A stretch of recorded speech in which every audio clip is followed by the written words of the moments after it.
Hola, saludos. Sean muy bienvenidos y sean bendecidos en el nombre del Señor. Un tiempo más para compartir la palabra de Dios, para estudiarla, para analizarla, para entenderla y aplicarla. Estamos, como deben saber, en el capítulo 25 del Evangelio de Mateo. Estamos en la parábola de los talentos. Y sí, te invito a que te nos unas con tu Biblia, con algún cuaderno, pero sobre todo con esa actitud de corazón y de mente para acercarnos a nuestro buen Dios a través de su palabra. Volvemos al punto donde nos quedamos la ocasión anterior para continuar en ese lugar. Te recuerdo que viendo los videos anteriores te puedes poner al día si acaso te has perdido algún punto del estudio, y pues ahí están todos a tu disposición en la página de YouTube de Casa de Oración Cristiana. Oramos e iniciamos. Amado Dios, te alabamos y te bendecimos, Señor. Tú eres nuestro Dios, nuestro Padre, nuestro Salvador, Dios.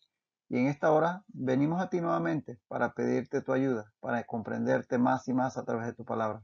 Que tu Espíritu Santo nos guíe para poder conocerte más y vivir según tu voluntad. Te lo pedimos, Dios, en el nombre de Jesús. Amén. Y amén. Como decíamos, Mateo 25, estamos en la parábola de los talentos, versículos 14 al 30, la leemos y continuamos en donde nos quedamos. Porque el reino de los cielos es como un hombre que, yéndose lejos, llamó a sus siervos y les entregó sus bienes. A uno dio 5 talentos, y a otro 2, y a otro 1, a cada uno conforme a su capacidad, y luego se fue lejos. Y el que había recibido 5 talentos fue y negoció con ellos, y ganó otros 5 talentos. Asimismo, el que había recibido 2, ganó también otros 2. Pero el que había recibido 1 fue y cavó en la tierra y escondió el dinero de su señor. Después de mucho tiempo vino el señor de aquellos siervos y arregló cuentas con ellos. Y llegando el que había recibido 5 talentos, trajo otros 5 talentos, diciendo: Señor, 5 talentos me entregaste, aquí tienes, he ganado otros 5 talentos sobre ellos. Y su señor le dijo: Bien, buen siervo y fiel. Sobre poco has sido fiel, sobre mucho te pondré. Entra en el gozo de tu señor. Llegando también el que había recibido 2 talentos, dijo: Señor, 2 talentos me entregaste, aquí tienes, he ganado otros 2 talentos sobre ellos. Su señor le dijo: Bien, buen siervo y fiel. Sobre poco has sido fiel, sobre mucho te pondré. Entra en el gozo de tu señor. Pero llegando también el que había recibido 1 talento, dijo: Señor, te conocía que eres hombre duro, que ciegas donde no sembraste y recoges donde no esparciste, por lo cual tuve miedo y fui y escondí tu talento en la tierra. Aquí tienes lo que es tuyo. Respondiendo su señor le dijo: Siervo malo y negligente, sabías que ciego donde no sembré y que recojo donde no esparcí.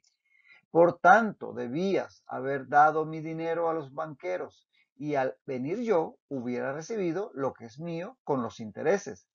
Quitadle pues el talento y dadlo al que tiene 10 talentos, porque al que tiene le será dado y tendrá más, y al que no tiene, aún lo que tiene le será quitado. Y al siervo inútil, echadle en las tinieblas de afuera. Allí será el lloro y el crujir de dientes. Este texto ya lo hemos leído varias veces, pero aquí continuamos en él, justamente donde nos quedamos. Nos quedamos en el punto en donde va a rendir cuentas el segundo siervo. Ya vimos en la ocasión anterior los resultados de el primer siervo. Ya eso está completamente analizado, así que vemos ahora lo que sucede con el segundo. Dice: llegando también el que había recibido 2 talentos, dijo: Señor, 2 talentos me entregaste, aquí tienes, he ganado otros 2 sobre ellos. Así que el segundo siervo igualmente presentó a su señor los talentos duplicados, o sea, así como el primero, también el segundo. Él le devolvió los 2 talentos recibidos junto con otros 2 que había ganado. Ese es el resultado de las cuentas que rinde el segundo siervo. Su señor le dijo: Bien, buen siervo y fiel, sobre poco has sido fiel, sobre mucho te pondré. entra en el gozo de tu Señor. Así que vemos que el segundo siervo recibe el mismo elogio que el Señor había otorgado al primero. Exactamente el mismo. Además, a este segundo siervo se le asegura la misma recompensa que al primero. ¿Lo ves? El mismo elogio, misma recompensa al siervo que recibió 2 que al que recibió 5 y que devolvieron duplicados sus talentos. Entonces, ahí vemos que aunque un siervo manejó 5 y el otro solo 2 talentos, ambos habían duplicado lo recibido.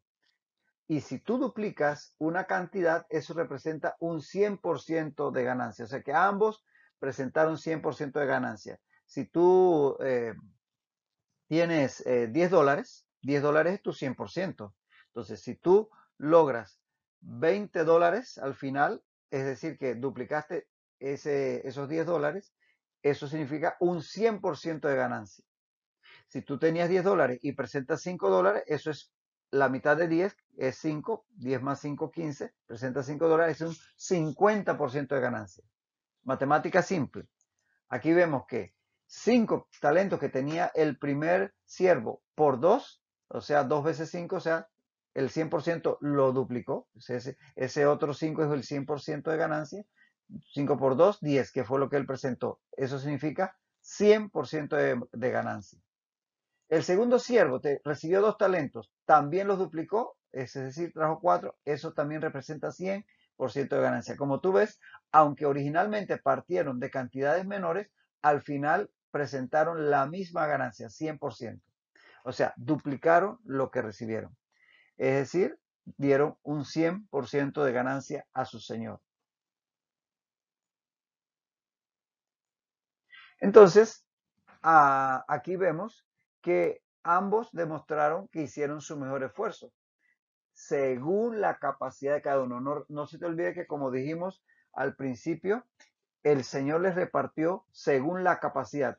El Señor, conociendo a sus siervos, sabiendo que uno tenía más capacidad para los negocios, el otro menos, etcétera, a uno le dio más, a otro o sea que él le dio según su capacidad. Entonces, ellos hicieron su mejor esfuerzo con su capacidad. Uno tenía capacidad para administrar 5, otro tenía capacidad para administrar 2, pero los dos hicieron su mejor esfuerzo. Prueba está que los dos duplicaron lo recibido, no importa que hubieran partido de cantidades diferentes, porque lo hicieron según su capacidad, la cual su Señor conocía y por eso les entregó distintas cantidades.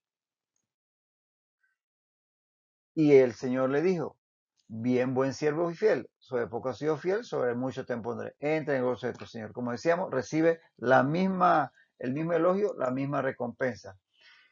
Y es que al final de todo, el Señor, y aquí hablamos del Señor con mayúsculas, es decir, nuestro Dios y Señor, nos evaluará de manera individual.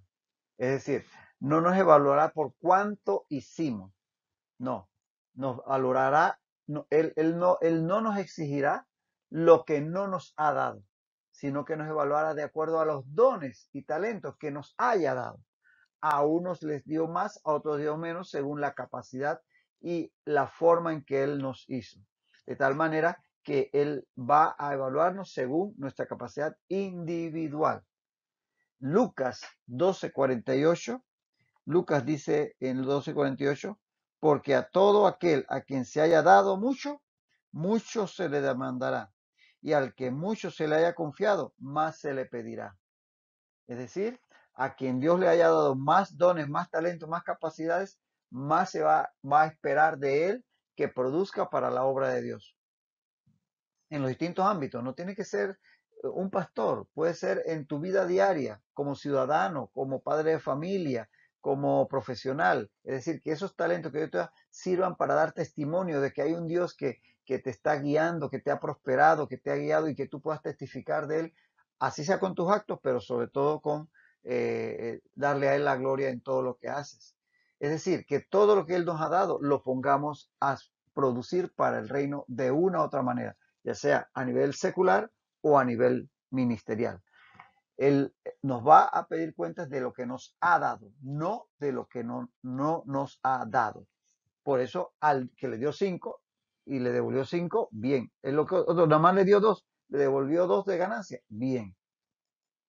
Entonces, nuestra responsabilidad, por tanto, no es hacerlo mejor que otros, no es asunto de una competencia. A ver, yo, ¿a cuántos he ganado para el Señor? Como dicen algunos, cuando es el Espíritu Santo el que los gana, nosotros no, nosotros somos instrumentos.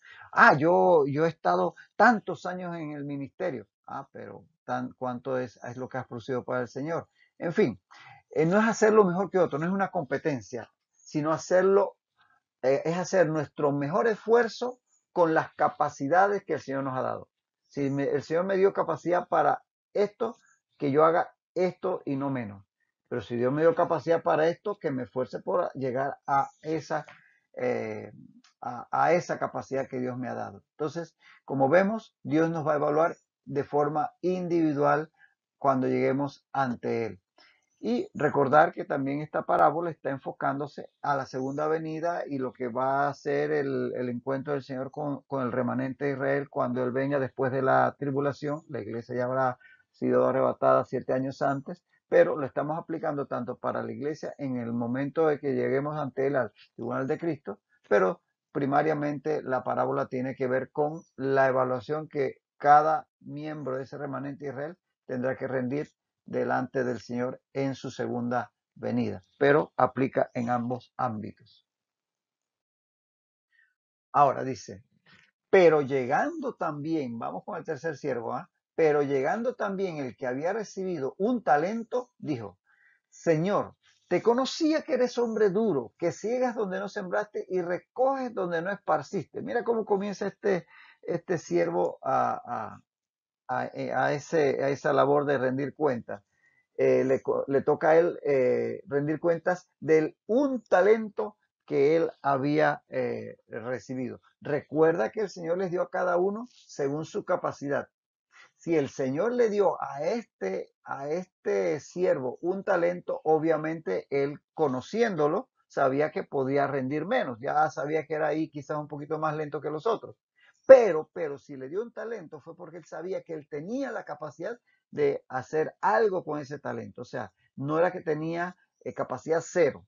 Él sabía, conociendo a su siervo, que ese siervo tenía algo de capacidad para que, aunque sea solo con un talento, algo hiciera. Eso es importante que no lo olvide. El Señor conocía a sus siervos y por eso a uno le dio 5, a otro 2 y a otro 1, pero aún ese que le dio 1, él sabía que tenía alguna capacidad, no cero capacidad. Y comienza autoculpándose, porque si te fijas en cómo inicia su respuesta, la cual acabamos de leer, él, con sus palabras él se está inculpando y como dicen los abogados, a confesión de parte, relevo de prueba. Porque fíjate, él dice conocer a su Señor. Ya ahí sale parte mal, porque si él conociera a su Señor, sabría qué esperaba su Señor de él, que era el hecho de que pusiera ese talento a producir. Sabía que, o sea, que definitivamente ya él está ahí amarrándose con sus propias palabras. Yo sabía lo que tú querías y ahora va a decir que no lo hizo. Entonces, ahí hay una autoculpa y le acusa de ser un hombre duro. Imagínate, tiene que rendir cuentas ante su Señor y comienza tildándolo de hombre duro, es decir, hombre codo, como diríamos, y ya va mal, definitivamente, ya lleva 2 strikes. Y para poncharse, como diríamos en el béisbol, le acusa de quedarse con lo que no le pertenece. Dice que ciegas donde no sembraste, recoges donde no esparciste. O sea, ¿qué está diciendo Ley? Y yo sé que cuando tú puedes, te quedas hasta con lo que no te pertenecía, con lo que no trabajaste. O sea, la parábola verdaderamente que Jesús era un genio para las parábolas, es un genio para las parábolas, pero lo digo en su ministerio terrenal como maestro, porque fíjate cómo arma el entramado para que la lección quede bien fijada en sus oyentes. Este tercer siervo se muestra definitivamente muy, muy, muy mal ante su señor, porque dice que le conocía, obviamente si le conociera no hubiera actuado así. Él le acusa de ser un hombre duro, le acusa de quedarse con lo qué más necesitaba el señor para sentenciarlo, ¿verdad?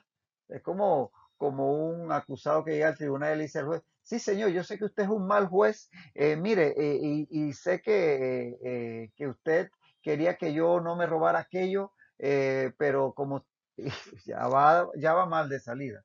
Algo parecido, proporciones guardadas, es lo que ocurre aquí en la parábola. Y para agregar que Dios no le pide cuentas a nadie de algo que antes no le haya encomendado y para cual no lo haya capacitado. Como decíamos, si él sabía que este siervo podía con aquel talento, definitivamente el siervo debía haber hecho lo pertinente. Ah, ahora, muchas personas se equivocan creyendo conocer a Dios cuando no es así. Todo el mundo, bueno, los que no son ateos, ¿no? Los que tienen algún concepto de Dios, piensan conocer a Dios. Ah, que Dios es tan bueno que no va a mandar a nadie al infierno. Ah, no, que Dios no puede ser así como dice la Biblia porque Dios es amor. Creen conocer a Dios. Ah, pero cuando las cosas no salen bien, si tienen ese concepto de Dios equivocado, entonces terminan acusándolo.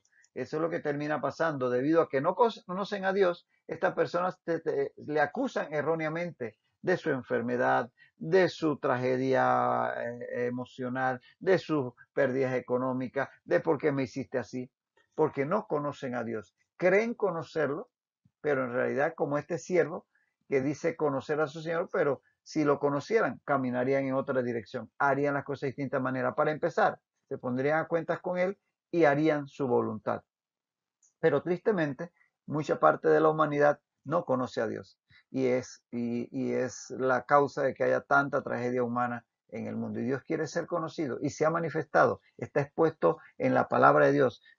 Primeramente se dio a conocer a través de la conciencia, que nos hace sentir que hay algo bueno y hay algo malo. Eso es parte de lo que Dios puso en nosotros para que entendamos que hay ese ser superior que nos lleva y nos guía hacia el bien. Nos creó en medio de una naturaleza exuberante, un universo impresionante para que entendamos que hay algo detrás de todo este mundo material.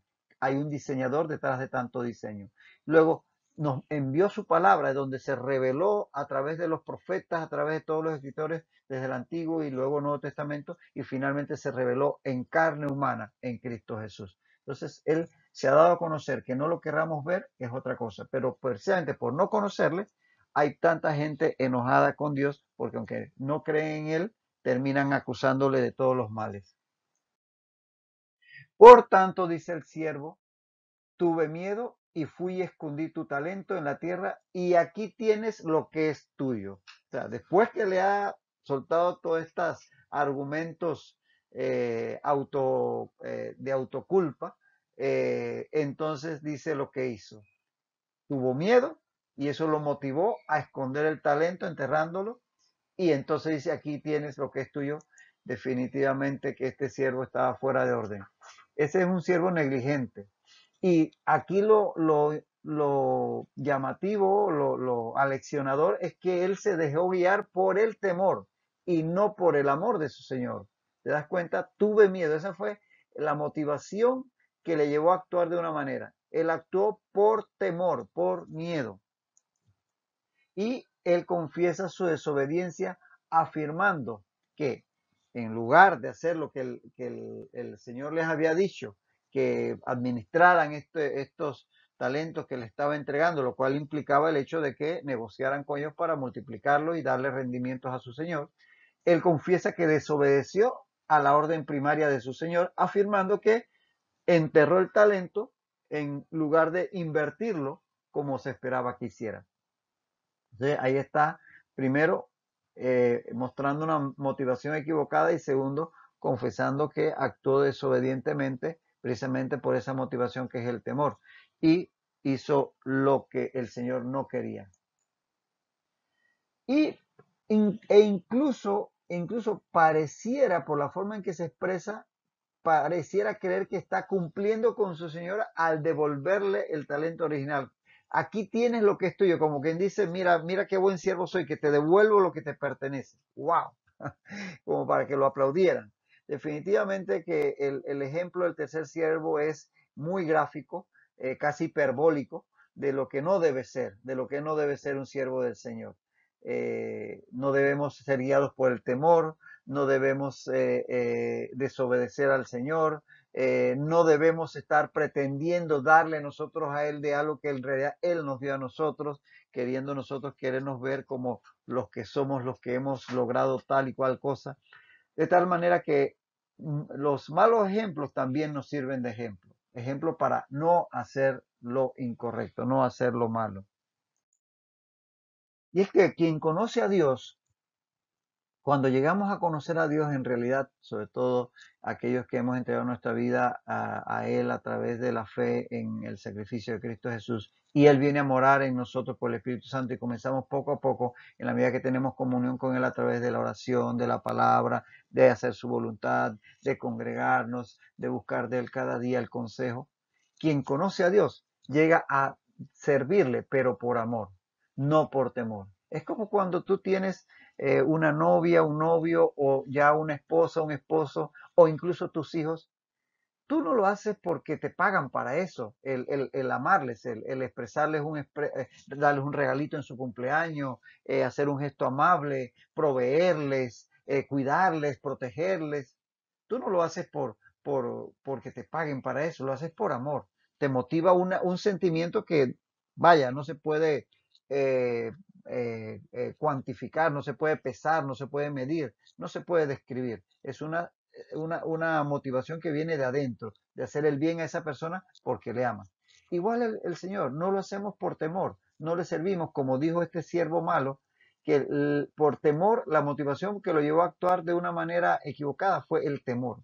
Y no debe ser el temor el que nos llevarnos, perdón, a obedecer a Dios. Ay, porque me va a echar un rayo, ay, porque me va a caer un castigo si no le sirvo, como algunos son motivados y sobre todo en las religiones se tiende a actuar para que Dios no me castigue.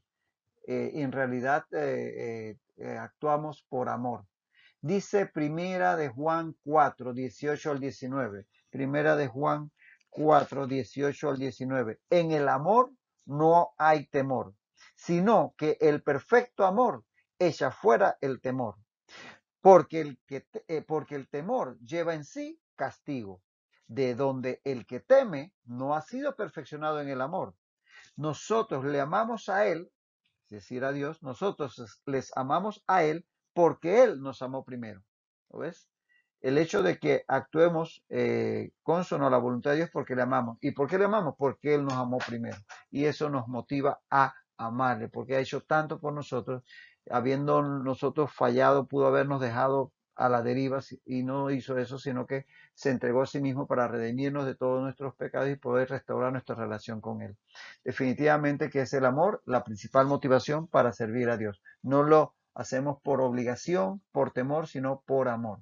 Como amamos a nuestros esposos, esposas, hijos, etcétera, y les servimos en todo sentido, material y emocional, porque les amamos, no porque les tememos, ni porque hay una religión que me obliga a amar a mi esposa, no, sino porque le amo y eso viene del corazón. Ahora, quien no se compromete en el servicio al Señor siempre trata de justificarse de alguna manera. No hay tiempo, no tengo recursos, no tengo talento, no tengo capacidad. Siempre habrán excusas para no servir al Señor. Y recuerda que estoy hablando de que servirle a nivel secular y a nivel ministerial, o sea, servirle en la iglesia como un obrero laico que no tiene que tener ningún tipo de ordenación, pero que sirve en una actividad X de la iglesia o servirle ya ministerialmente en algún área ministerial. Pero también servirle en el día a día, cuando tú ayudas a una persona en la calle, estás sirviendo al Señor. Cuando tú estás bendiciendo a alguien que está pasando dificultades económicas, estás bendiciendo al Señor. Cuando apoyas una organización que está sustentando, qué sé yo, niños huérfanos, estás sirviendo al Señor. Servirle siempre habrán oportunidades, pero excusas también hay. Y eso realmente es el error en el cual caen muchas personas. Y dijo alguien, sé que lo has oído esta frase, pero no está de más aquí repetirla. Quien no vive para servir, no sirve para vivir. Quien no vive para servir, no sirve para vivir. A eso nos llama el Señor, a servir, como te decía, en todos los ámbitos de la vida diaria, y a no poner excusas, ay que yo tuve miedo, ay que no sabía, ay que no pude. Hacer lo que podamos con lo que el Señor nos ha entregado. Él no nos manda a ser unos super altruistas, pero lo que podamos con lo que Él nos ha dado, ponerlos a trabajar esos dones y talentos para la obra que Él ha entregado en nuestras manos. Por lo cual, dice él así, tuve miedo y escondí el talento en la tierra. Entonces, aquí vemos todo esto que hace el temor. Y eso es lo que hace la religión. Fíjate, la religión versus una relación. Aquí tenemos dos cosas que están realmente en polos opuestos en cuanto a cómo relacionarnos con Dios. Nos podemos relacionar con Dios con una religión o con una relación. Aquel siervo pudo haberse relacionado con su Señor en base al amor o al temor. Básicamente es la misma comparación. La religión produce temor y exige servicio. Esa es la religión. Sirves a Dios por temor, a ese Dios, sea la religión que sea, ¿no? O dioses, por temor. En las grandes religiones de la antigüedad y aún en algunas de la actualidad, la clásica era que si yo no hacía lo que Dios quería, me mandaba un terremoto, un rayo, un volcán en erupción, una enfermedad, etcétera, y la gente trataba de apaciguar a Dios por medio de sacrificios y todo aquello. El temor es la principal motivación en la religión y exige, no se da servicio voluntario, sino que se exige servicio. Entonces están todos esos sacrificios, inclusive en las religiones más antiguas, hasta sacrificios humanos. Quizá hoy día no se ve eso, pero sí se ve gente que camina de rodillas hasta un cierto punto para que ese Dios lo bendiga, o hace una serie de sacrificios a veces sobrehumanos para que Dios lo bendiga. Es más, en las iglesias a veces, en las iglesias evangélicas, la gente siente que si ofrenda, si da diezmos, Dios lo va a bendecir. Y eso es religión, eso no es relación. Porque está bien ofrendar, diezmar, pero no para pagarle a Dios por un favor, sino sabiendo que es porque Él nos ama y nosotros lo amamos. Entonces la religión produce temor y exige servicio, mientras que la relación, una relación con Dios, que es en lo que consiste el cristianismo, produce amor y en ella se sirve por amor. Entonces debemos tener una relación con Dios, no una religión. Se parecen, son homófonas las palabras, ¿verdad?